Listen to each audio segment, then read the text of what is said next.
something is coming to TF2. Or at least that's what some community figures have been saying, most notably Tyler McVicker, who already made a couple of videos about supposed information on the game's development.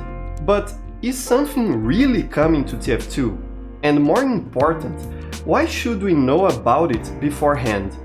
Is hyping the community helpful in any way? Please don't get me wrong, I don't mean to disrespect or personally attack anyone with this video. And because some people will think that this is a hot take on this topic, I'll start by giving you some context so you can understand where I'm coming from. I remember when Valve used to put Easter eggs inside the game and on the official website, hinting to what would be coming into the next updates. Those were really fun times. We would theorize about what the clues left by Valve really meant, knowing that they were left there deliberately for us to see and get invested in. Back then, the game's development was truly active, and I'm sure the TF team liked to play this guessing game with the community. I think that's when the phenomenon of update hype really rooted itself into our community's culture, and for quite some time it was truly exciting. However, this dynamic backfired a couple of times, creating attrition between developers, be it from Valve or from the community, and the general player base. I think the most dramatic case of that was the end of the line update, which got way overhyped, and because of that a lot of people were upset by what eventually released. Skymin has a great video on this topic if you want to learn more about it. I remember that because I wasn't that invested in the hype, I was able to enjoy what released for what it was, and to this day I proudly wear my duck journal to remember all the fun I had collecting ducks in TF2. But a lot of people didn't feel like that, and I imagine the aftermath of the update really changed how Valve would handle hype and future releases for TF2.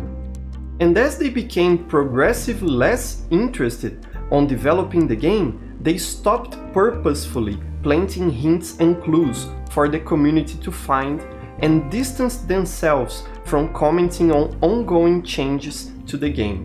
From 2015 onward, we actually started hearing less and less directly from Valve, and things got more like they are today, simply silent. Because of that, the community became starved for content. We were used to somewhat regular updates and insight from the developers, and gradually we were left out in the dark, with no idea of what was being worked on, if at all. This realization saddened a lot of people, myself included, and it took me a while to accept that reality myself. But eventually I figured that, although work needed to be done to fix and improve the game, I could still enjoy it for what it was and keep playing with what was already out there for us to enjoy. After all, I've always loved TF2 for what it is. Like, now, in the present, not for what it will be after some update eventually releases. I think I really adopted that mindset right after Jungle Inferno. It was quite hard to wait for it, especially after how flawed was the release of Meteor Match in 2016. Since then, I've said to myself to never fall victim to hype again. I would appreciate what the game currently was and keep on playing in the present, not waiting for something to come out in the future. But that's not what some people in the community chose to do. With Valve's radio silence, the people who used to report on update news and hype started to rely more and more on subtle changes to the game files and small details left from small maintenance updates, to produce a narrative that Valve was working on something big for the game, that we would get a content update in the near future. Most of the time, all this achieved was to generate anxiety and contempt. Today, I don't really mind the lack of updates, although I would be quite happy if one were to be released. But for a lot of time, I was really jaded about how Valve neglects TF2.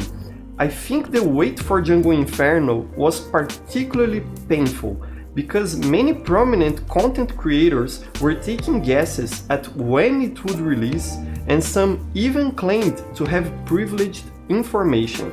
I remember when a YouTuber claimed to know the exact date the update would be released, based on a visit to Valve's offices. And I also remember how angry the community became when the day finally came and Django Inferno wasn't released on that particular day. I have to say here that I have nothing against these creators, and I'm sure they don't mean any harm when they speculate about the game's future. As I said previously, that's what we did back in the day, and it was fun, it was thrilling, but it also was a different time in TF2's history, when we knew for sure Valve was still very engaged in developing the game. Nowadays, considering what has transpired since the end of Django Inferno and the current situation of the game, I think we all know how TF2 has become, at most, a side project for Valve. It isn't in their list of prime interests anymore. And in that context, I have to ask myself, shouldn't we stop hyping the game's development? Like, for real, what does reporting on leaks and news of possible updates really accomplish? I know some people will say that it renews people's hope about the game's future, but I think that's a really fickle thing that can very easily turn into disappointment when rumors are shown not to be real in the end. I know most of you watching this channel enjoy knowing about leaks and update rumors, and I'm not criticizing you for that.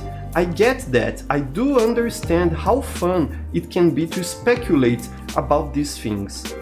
I guess what I'm trying to say is, I don't want you to go through the frustration that time after time I have experienced. Hype can be a toxic thing. It can prevent you from actually enjoying things you truly love, and I believe we would be better off without it. I feel it is better to be happily surprised by something good you weren't expecting than to be disappointed by something that did not meet your expectations. In my very humble opinion, the only people that really benefit from hype are those generating and spreading it. And I guess all of us content creators and community figures are sort of guilty of doing that to some degree in the past. And I also understand that reporting on leaks and exploiting community hype has become a livelihood for some people. So I'm not saying this should stop altogether or that we should disregard those reporting on news and speculating about future updates. Not at all. But I'd be glad if we could think about hype in a more responsible manner and avoid generating unreasonable expectations about a game that, although very special and unique, is already pretty old tech in the eyes of its developers. For instance, it is good practice for content creators to be as direct and straight to the point as you can, both in videos themselves and in titles and thumbnails. Being specific and avoiding overselling a video is important to manage hype responsibly, and it should be especially minded by content creators in a more respected and prominent position. And for the general community, take everything with a grain of salt and remember that even the most informed people can misinterpret things and be wrong about anything. Keep a level head and I'm sure you won't have to experience the same frustration many of us are so tired of experiencing. And what's your opinion about this topic? Do you agree or disagree with my point of view? Do you think I'm overreacting to something that has no potential to be harmful? Or do you think my concerns about hype are justified? Leave a comment below, I'm interested on hearing from you. Don't forget to like and share this video and subscribe so you don't miss my future content. See you next time and bye bye!